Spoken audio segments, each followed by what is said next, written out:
التدخين يؤدي الى بكاء الجنين.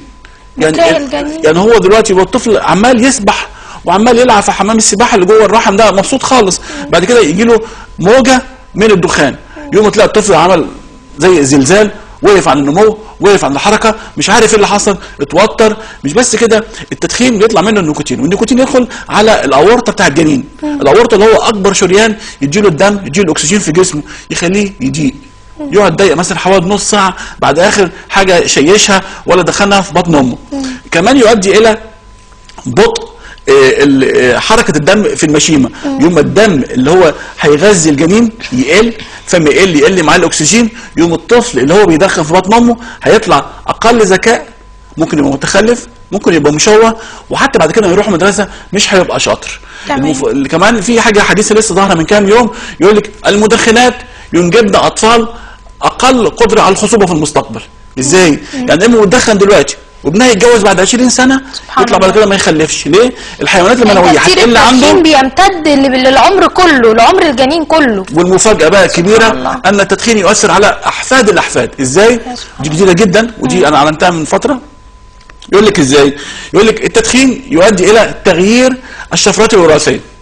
يعني يطلع على الدي ان ايه، الحاجه اللي هي هتديني الوراثه الاجيال الجايه، يوم يدخل عند الام ويدمر بعض الشفرات الوراثيه ويغيرها، يوم الطفل اللي هيتولد ممكن يجي له امراض القلب اللي كانت بتيجي مثلا عند عمر 60 سنه تيجي له عند عمر 20.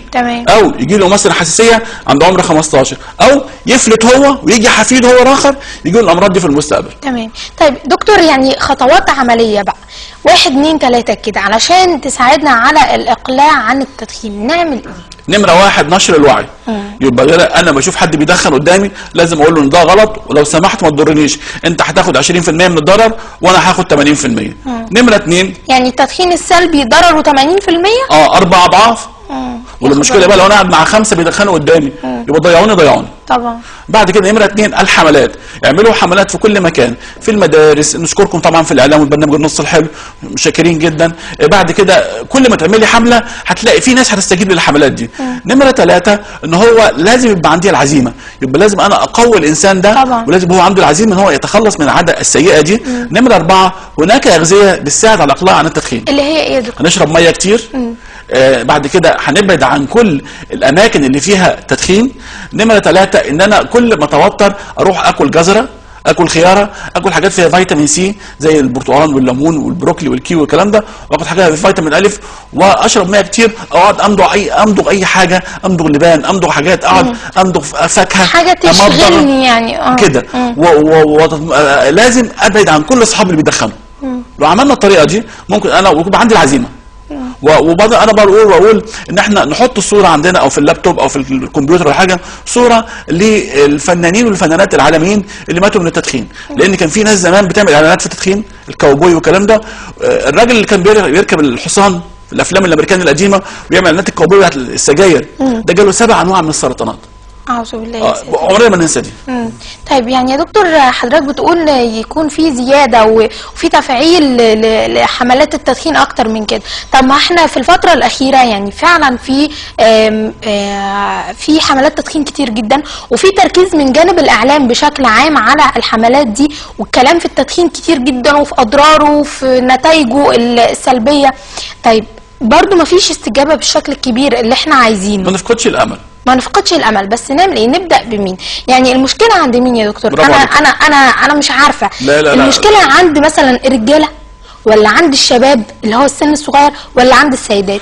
يعني بشوف ان السيدات يمكن هم اخر حد في المنظومه دي، لان هم يمكن موضوع التقليد وموضوع الضغوط اللي هم فيها والاسترس اللي بقوا فيها من وضغوط الحياه الكتيره، وبيشوفوا الرجاله بيعملوا كده فبداوا يقلدوا. لكن الغلط عند مين صاحب الاساس في المشكله؟ خلينا نفكر بالفكر الاخر. يقول لك اعرف عدوك. نمره 2 عدو عاقل خير من صديق جاهل. طبعا. خلينا نشوف دلوقتي، لو انا دلوقتي رئيس مجلس اداره الشركه بتاع التدخين، هفكر ازاي وبيعملوا ايه؟ يجي الراجل عايز يبيع مبيعات اكتر يقول لك الانجليز بطلوا يدخنوا، سيبك منهم، الامريكان سيبك منهم. يقول لك مين؟ يقول لك العالم الثالث.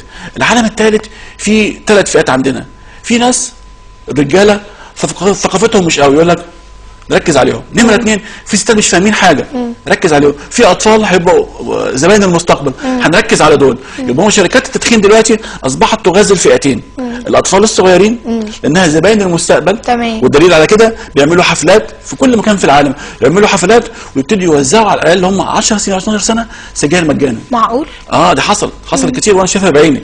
يروح مديله علبتين 3، الولد ياخد واحده يديها لابوه، واحده يخبيها عنه، ويجرب واحده يخبيها، واحده ما تاخدها المدرسه. دي موجوده، ودي سياسه نجحت جدا في العالم الثاني.